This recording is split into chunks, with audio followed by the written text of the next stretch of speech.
my wife for never truly ever understanding why things never seem to be comfortable for us here in the defensive staff room.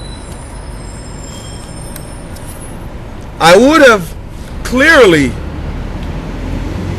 stepped aside, as I will always do the right thing by the University of Tennessee. But when I'm big on being professional, when you say something, I expect you to do it. And I'm going to leave that at that. So I had to come here today, let the fans know. Let my fans know. Reggie's fans know. Heck, Carmen Tagano needs to know. Mike Hamilton needs to know. I want to thank Derek Dooley publicly for giving me an opportunity. Thank you to the University of Tennessee again for building me into an absolute successful person that has a thirst for more. My drive is still alive, guys. Guys, thank you to Trooper Taylor, man. Shout out to Trooper. Thanks for calling me, Trooper. Thanks for all the offensive guys on the staff for calling me. Thanks for Trooper. Thanks for all the guys from Bama. Thanks, Cochran, strength coach Bama. Thanks for all those guys for supporting me, man. Thanks for all the NFL coaches. I gotta thank, and this is another rumor, there was no fighting, arguing, dissension. It's a competitive nature. But guess what, guys? When I turned it up, those last 5 games, the defensive line, we were the MVPs of the last 4 games. You didn't know that, did you? Did you? The bottom line is, guys, the reason we turned it up, because I realized that we can improve. Go do the numbers. Thank you to Ed Ogeron calling me. Thanks, Ed. Thanks, Ed, for helping me when I got here. Thank you to all the offensive guys on our staff who helped me. So, and I want to leave it like this. I want to know if Harry Heinstein, thank you for helping me with Posey. And I wish I could have recruited a few guys with the defensive staff. Thank you, offensive guys, for being supportive and being on my team and helping us get the job done anyway. All right? This ain't about me, man. I've been the person that has been looked at, and I want everyone to understand all the rumors, the blogs, the lies, the support. Thank you to Rex Ryan, John Harbaugh for introducing me to football, and thanks for all the NFL teams that I've sat in over the last decade, the 20 some odd years that I could never get away from here because I was always got the job because I was Derek's friend. Not the fact that I turned down the defensive line job with the New York Jets last year to come to Tennessee. Thank you to Rex and John Harbaugh for letting me be a part of their first staffs and understanding how to sit at the table as a professional and stand up as a man. I want to let everyone know I love the University of Tennessee. I will continue to support the University of Tennessee. I will continue to develop not only defensive linemen, but every other position. I will continue to love Jaquez. I will continue to love our tradition. I will continue to come to Knoxville. But the difference is now, I got about 40 different kids now that go to the University of Tennessee.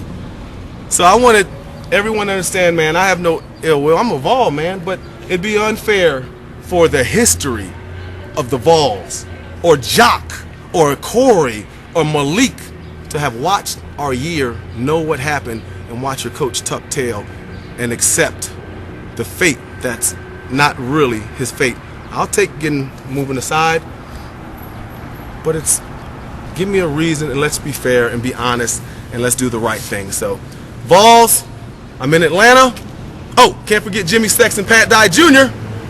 So anyway, good luck to all the guys at UT, man. I love it. I'm a Vol. I brought my partner Bob Whitfield here today because he was scheduled to be here to actually meet some of the offensive linemen, and so I'm going to take all my information to Derek. Thank him, man. And I love Benny, but you gave me a job. No matter what happens as a professional, I'm not entitled.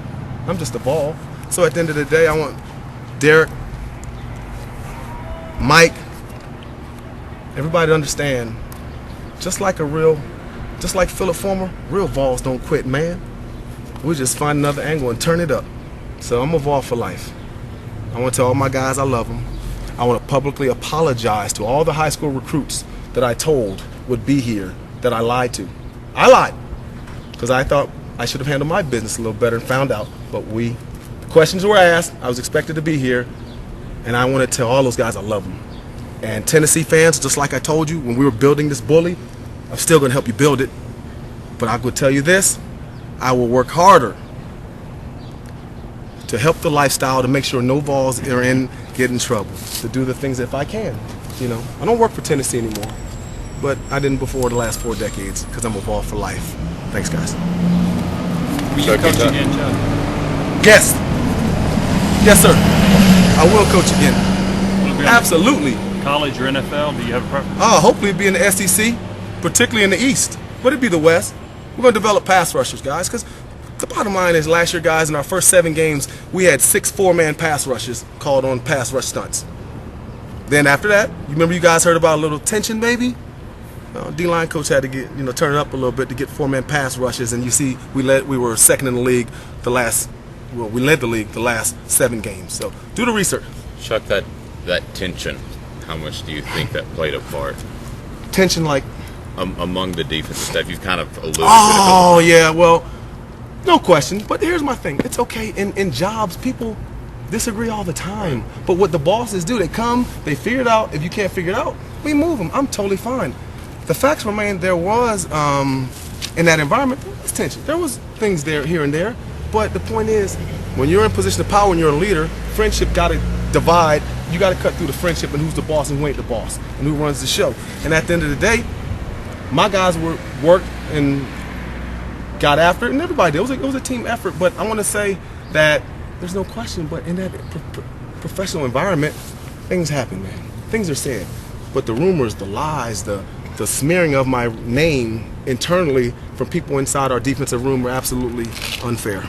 Chuck, you know some of the stuff that's been out there. One has been that Lance Thompson had to help on the defensive line. Can you address that? Well, that's absolutely false. I don't know what else I need to say.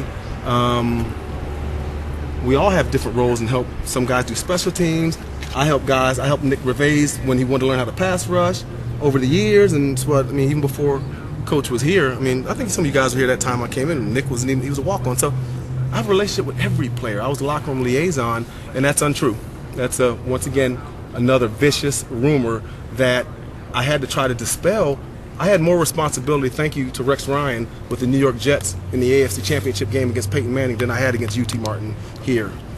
So at the end of the day, I coached my guys up. You guys were there. Y'all watched me. You seen the sideline. So no, Lance is a heck of a coach. But no, that's a rumor. That's a lie. But any young football coach, weren't I expected to get a little bit of help? Okay. You had opportunities. Yes, sir. I've talked about possibly going to the NFL in January before signing day, and you could have pursued those, but didn't because you thought you were on better ground than I guess maybe you were.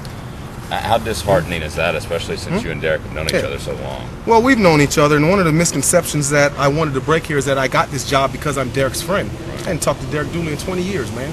But the bottom line is the reason I got this job because Rex Ryan told him that I was going to be the D-line coach of the #1 defense in the NFL. And also, I'm a leader of men. I manage the craziest locker room in the history of the game, the Jets. Part of it. So what I'm saying is, perfect recipe to come here with and to have someone on the ground floor, but no, I think I'm totally cool with that, man. But those guys, I had a lot of responsibility with the Jets, and there's no question I turned down the job to be here, and had other opportunities, to be here. But we were professional. To find out if we were able to, we just kept it professional. I thought I was going to be here, and it's just a professional decision, and I don't want to get into the specifics, but there's no question I would have liked to have let the recruits know and give them the option, at least from the standpoint of I think they would have still come to Tennessee, but I don't know, man. I don't want to think too much in it. I'm here, I'm excited. I'm not trying to put a damper on their season. I just want to say goodbye to the fans. I'm serious. This is it. I had a good year. My guys did great. They played, they chased the ball. We knocked out the last 4 quarterbacks. We single-handedly, what's the kid from Ole Miss? If you watch what happened in that game, no one ever even talked about it. Chris Walker hit him on the interception, knocked him out. He came back and threw 3 more interceptions. No one even talked about it. No one said Malik Jackson. Malik Jackson's absolutely a second first rounder. And I agree with Coach Fulmer. We had more talent last year than given credit for. Coach him up. Chuck, you were saying that you would have been okay at some point with you stepping aside. Was it the time frame then that bothered you? Because you were sort of dancing around. No, I never danced around. No. I signed 7 guys. Another disturbing thing, frustrated. No one ever said thanks. Then they created the deal online of some of you guys' blogs that, well, who did he recruit anyway?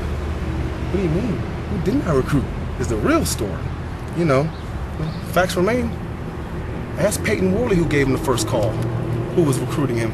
Pastor McDermott, we're a team, guys. Do y'all see this? We're a team. All those, look at my 7. Every one of those guys except AJ and Posey, I mean, I had partners. But, you know, Mickey and some of the guys on the other end I didn't get a chance to get to. But, guys, you probably didn't know, I was on V103 in Atlanta almost every week to promote Tennessee football. I was there every week in Atlanta, recruiting, doing different things when I could, when I was legal, to be on the radio doing interviews. So, hey, man, did a lot of cool stuff. So, guys, what I'm going to do right now is take all my stuff over to UT. And Sterling Hinton's here to give me some love. You know, I'm going back to Atlanta, man, this weekend. Jamal Lewis and all the guys, we're having a little cookout the weekend, everybody. Bob Whitfield, all my NFL buddies. And see, I didn't know if I had a job or not. I know some of our Tennessee players were coming down this weekend. I don't know. I mean, heck, I didn't know if I had a job or not, if I'm not. So I had to really come here, guys, and let you know, man, Chuck Smith is not a quitter. I'm here to let you know, man, I'm with you 100%. And the last thing I'm going to say, just like Lane Kiffin, I'm friends with Lane. I'm friends with those guys. I don't care who wears the T. I support the T. The man's human. The T goes on forever. I'm a Vol for life. Thanks, guys. Thanks, Chuck. Ooh.